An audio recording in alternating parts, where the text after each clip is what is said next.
of all the people that go in there, the biggest thing that is requested is the HRT, the hormone replacement therapy. Yeah, hormone replacement therapy really is the core of our business. It's something that's becoming more prevalent. A lot of people know about it, but a lot of people don't know about it. But it is one of those things that can benefit almost everybody. Right. And I think a lot of people don't realize that they need it.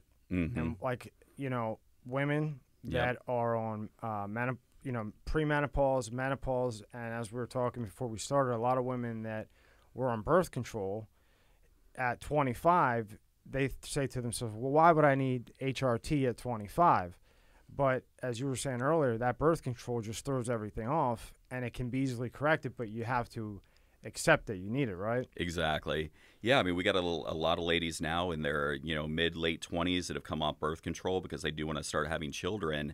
And being on birth control for 5, 10 plus years, those high levels of estrogen just wreak havoc on their system.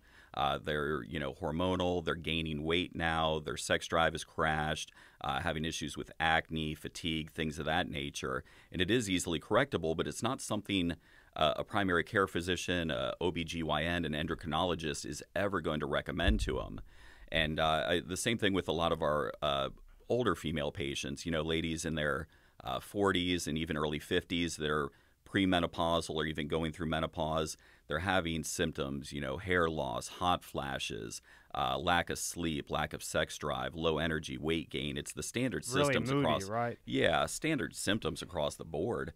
And again, it's not addressed by their primaries or their OBs, and they're frustrated because they know there's something wrong. They don't want to feel like that anymore. They're just not given options, and that's really where we come in with the hormone replacement therapy. Just because they're going through that change life stage doesn't mean they have to suffer through it. We can mitigate their symptoms. It just, again, it's not really expressed as an option from a lot of primaries and OBs. Right, because when they go into the primary care doctor and they say, hey, I'm feeling depressed, this, whatever, they'll do a blood test and they'll say, okay, well, here's Wellbutrin, an antidepressant, and here's some Klonopin to keep you calm. They don't actually address the situation, is what you're saying. Where they could come to you and you could not band-aid it, because it sounds like the PCP is kind of band-aiding it, where this is correcting it so they can live happy, really. Exactly. One of the biggest things I hear as a frustration from patients is they go to their primaries or their OBs with these issues. Again, hey, my hair's falling out. They do the blood panel and they look and they go, well, you're fine. And the patient knows that, again, there's something wrong. They're not fine.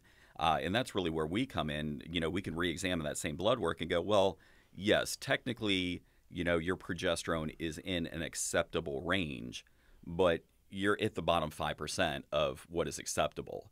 And, to me, I equate it to them. It's like passing a class. You could pass a class with an A plus or a C minus. A C minus student and an A plus student are in two different worlds. We don't want you to be at the C minus. We want you to be at the A plus, because the A plus means you're going to be doing better. So that's hormone optimization is a term that's used a lot. And that's really where it comes in, is to optimizing those hormones to the appropriate levels to where you don't suffer those symptoms.